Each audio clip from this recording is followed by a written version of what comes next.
শুভ সন্ধ্যা বন্ধুরা, আজ আমরা চলে এসেছি দিল্লির এক অসাধারণ রোমান্টিক জায়গায় কুতুব মিনার।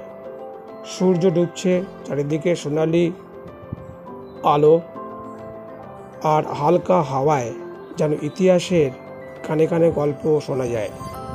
বিশাল প্রবেশদ্বার দিয়ে ঢুকতেই চোখে পড়বে লাল ও বেলে পাথরের অপরূপ কাজ।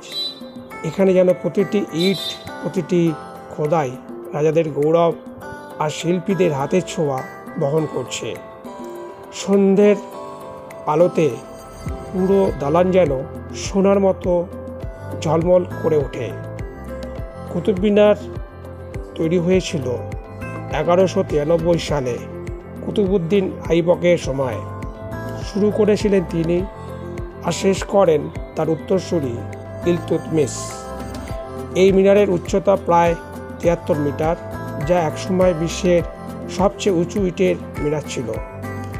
পাঁচতলা মিনারের প্রতিটি তলায় আলাদা আলাদা খোদাই, কোরআনের আয়াত আর ফুল নকশা করা রূপ আজও পর্যটকদের মুগ্ধ করে। মিনারের চারপাশে দাঁড়ালে যে কারোর মনে হবে যেন ইতিহাসের এক বিশাল পাঠশালা।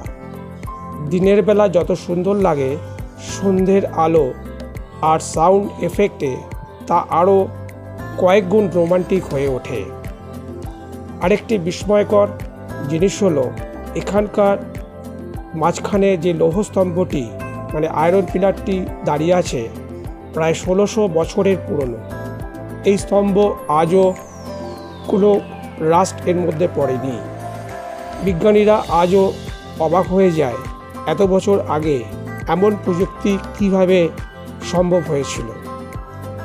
চারপাশের সবুজ লন, বড় বড় সাইক্লিং গেট আর ভেতরের ঐতিহাসিক ধ্বংসাবশেষ, সব মিলিয়ে এখানে প্রতিটি মুহূর্ত এক অনন্য অভিজ্ঞতা।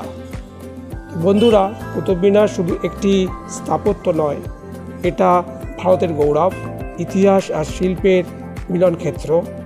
সন্ধ্যায় এই সোনালি আলোয় দাঁড়িয়ে আপনি নিজেই অনুভব করবেন সময় হয়তো কেটে গেছে, কিন্তু সৌন্দর্য আর ইতিহাস চিরন্তন। তাহলে আজকের মতো এখানেই শেষ করছি। যদি ভিডিওটা ভালো লেগে থাকে লাইক করবেন, শেয়ার করবেন আর সাবস্ক্রাইব করতে ভুলবেন না। আবার দেখা হবে নতুন ভ্রমণের কাহিনীতে। ধন্যবাদ।